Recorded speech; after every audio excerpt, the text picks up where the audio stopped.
Hello छात्रों, आप सबका आपके अपने YouTube चैनल इंग्लिश युग 24 में स्वागत है। छात्रों, आज हम लोग प्रेजेंट कॉन्टिन्यूअस टेंस के संबंध में अध्ययन करेंगे। कॉन्टिन्यूअस जिसका मतलब ही होता है लगातार। जैसा कि अपने शब्द अपने अर्थ से ही क्लियर है, लगातार। अर्थात हम कह सकते हैं कि कोई कार्य इसमें बिना समय दिए हुए, समय का निर्धारण न किए हुए लगातार चल रहा हो, वहाँ पे हम अगर वर्तमान में चल रहा है तो वहाँ पर हम प्रेजेंट कॉन्टिन्यूअस टेंस समझेंगे। आगे देखते हैं क्या कहा जा रहा है। पहचान, कैसे पहचानेंगे?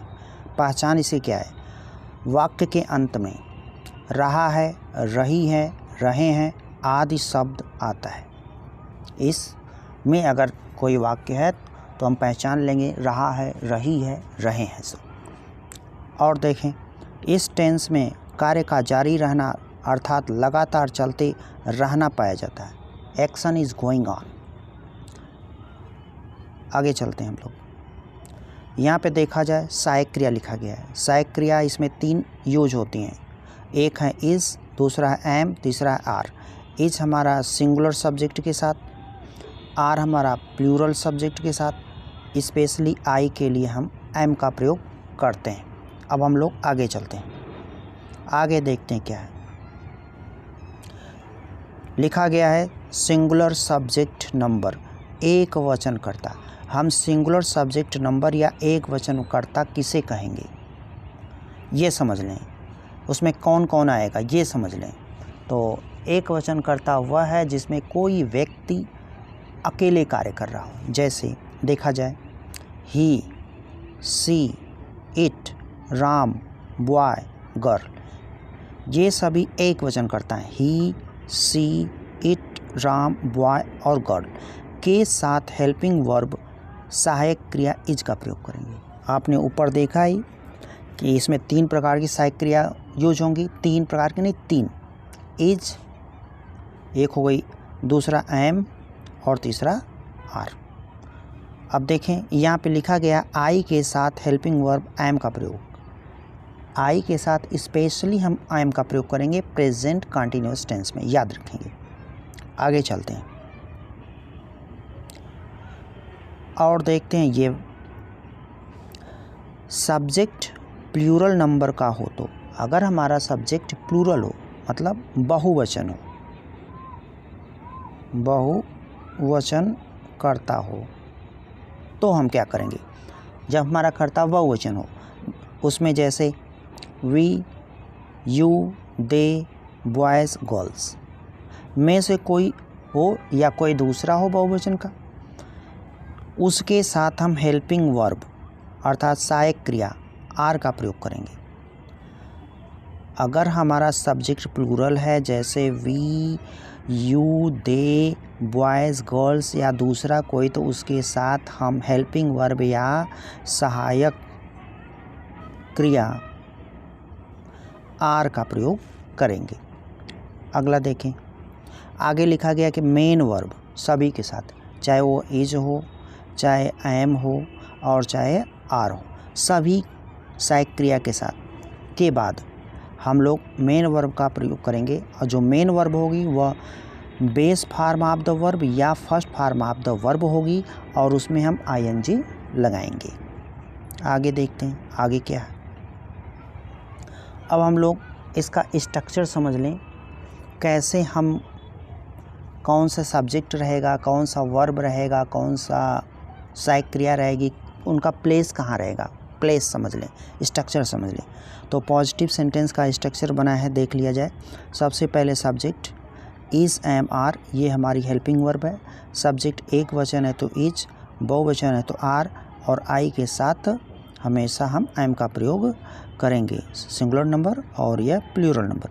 उसके बाद मेन वर्ब की first form plus ING plus object, उसके बाद ईटीसी। अब हम लोग आगे देखते हैं।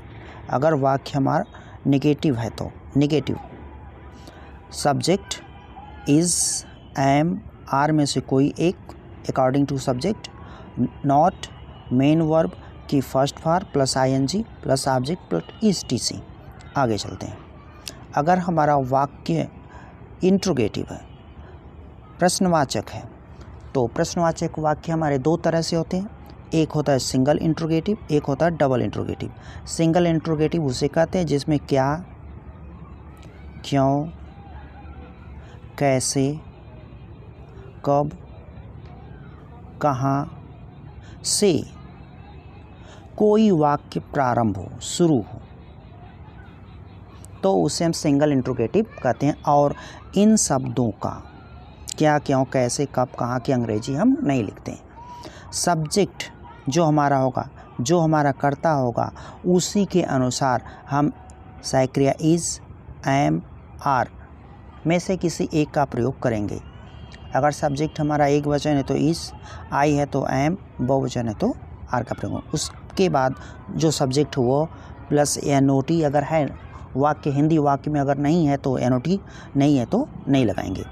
मेन वर्ब की first form plus object plus etc, उसके बाद क्वेश्चन मार्क रिटेन में हमको देना है, स्पोकन इंग्लिश में नहीं। अब डबल इंट्रोगेटिव समझ लेते हैं। डबल इंट्रोगेटिव में क्या, कब, कैसे ये वाक्य के बीच में होते हैं और इनकी अंग्रेजी हम सबसे पहले लिखते हैं। उसके बाद इज, एम, आर सब्जेक्ट के आधार पर हम निर्धारित करते हैं किसको प्लेस देंगे। उसके बाद नॉट अगर वाक्य में है तो लिखेंगे, नहीं है तो नहीं लिखेंगे। फिर मेन वर्ब की first form plus object plus etc. दोस्तों, छात्रों, इसको हम समझ लेते हैं। एग्जाम्पल अब आ गया। एग्जाम्पल के आधार पर जैसे देखा जाए, लिखा गया है राधा किताब पढ़ रही है। राधा एक है, इसलिए यह हमारा सब्जेक्ट क्या है, सब्जेक्ट, ये हमारा सब्जेक्ट है यहाँ पे राधा। पढ़ रही है, ये हमारा मेन वर्ब है। पढ़ना, पढ़ नहीं, पढ़ रही है नहीं, पढ़ना मेन वर्ब है। और यहाँ रही है, रहा है, रहे हैं, जैसे कहा बताया गया, तो यहाँ पे हमारा टेंस हो गया प्रेजेंट कॉन्टिन्यूअस टेंस हो गया। इस आधार पे अब हम इसका ट्रांसलेशन करेंगे। हमारा सब्जेक्ट एक वचन है, राधा तो राधा लिख लिए, एक वचन है तो इज लिख लिए। अब पढ़ अर्थात पढ़ना हमारी मुख्य क्रिया है, तो रीड होता है और स्टडी होता है, तो दोनों में से कोई एक लिखेंगे, उसमें आईएनजी जोड़ देंगे। बुक, रीडिंग बुक, हम ए बुक भी कह सकते हैं, द बुक भी कह सकते हैं। अब अगला देखते हैं। अगला एग्जाम्पल, वह रेडियो चालू कर रहा है। अब वह भी एक वचन है, इसलिए ही, रहा है, रही है, is turning on the radio. छात्रों, अगर हमारी वीडियो आपको पसंद आ रही हो तो इसको लाइक, शेयर, सब्सक्राइब ज़रूर करें। आगे देखते हैं, आगे कौन सा एग्जाम्पल है। आगे देखें, मैं अपने घर की लाइट्स और पंखा बंद कर रहा हूँ। मैं स्पेशली आई के लिए बताया गया, स्पेशली एम का प्रयोग हो। आई एम बंद कर रहा हूँ। बंद करना ये हमारी मुख्य क्रिया हो गई, यही हमारी क्या है, मेन वर्ब यही है, बंद करना। तो आईएनजी लगा, स्विचिंग, स्विचिंग के साथ preposition O double F off आता है। स्विचिंग क्या, lights and fan, lights and fan, ये लाइट्स और फैन हमारा क्या हो गया, यही हमारा ऑब्जेक्ट हो गया। कहाँ के, ऑफ माई हाउस। अब हम लोग अगले एग्जाम्पल पे चलते हैं। अगला एग्जाम्पल इस तरह, चिड़िया आकाश में उड़ नहीं रही हैं। चिड़िया आकाश में नहीं उड़ रही हैं। चिड़िया एक दो चिड़िया नहीं है, ये बहुत सी चिड़िया हैं, इसलिए ये हमारा सब्जेक्ट क्या हो गया, प्लूरल हो गया। जब प्लूरल हो गया तो उसके साथ बताया गया हेल्पिंग वर्ब आर का प्रयोग करेंगे, तो हो गया बर्ड्स आर क्या नहीं कर रही हैं, उड़ नहीं रही। तो not flying in the sky, कहाँ पर, आकाश में। अगला एग्जाम्पल देखा जाए, तुम आगरा ताजमहल देखने नहीं जा रहे हो। तुम आगरा ताजमहल देखने नहीं जा रहे हो। तुम भी हमारा क्या है, यू बताया गया प्लूरल नंबर, तो you are not visiting to Agra to see the Taj. You are not visiting to Agra to see the Taj. अगले पे चलते हैं। अगला देखा जाए, ये सिंगल इंट्रोगेटिव का है एग्जाम्पल, सिंगल इंट्रोगेटिव का एग्जाम्पल है। क्या तुम फूल तोड़ रहे हो, क्या तुम फूल तोड़ रहे हो। Are you plucking flowers, are you plucking flowers. क्या लड़कियां गाना नहीं गा रही हैं, क्या लड़कियां गाना नहीं गा रही हैं। Are girls not singing a song, are girls not singing a song. Next, चिड़िया आकाश में क्यों नहीं उड़ रही हैं, चिड़िया आकाश में क्यों नहीं उड़ रही। यहाँ पे देखें क्यों बीच में आ गया, ये हमारा डबल इंट्रोगेटिव का सेंटेंस है। तो इसकी अंग्रेजी क्यों की वाई हम सबसे पहले लिखेंगे और यहाँ पे लिखा गया वाई, सहायक क्रिया आ जाएगी आर, सब्जेक्ट बर्ड्स, क्यों नहीं नॉट, क्या नहीं कर रही हैं, करना क्या उड़ना, फ्लाइंग कहाँ पर आकाश में, इन द स्काई, ये हमारा ऑब्जेक्ट हो गया। अब हम लोग आगे चलते हैं।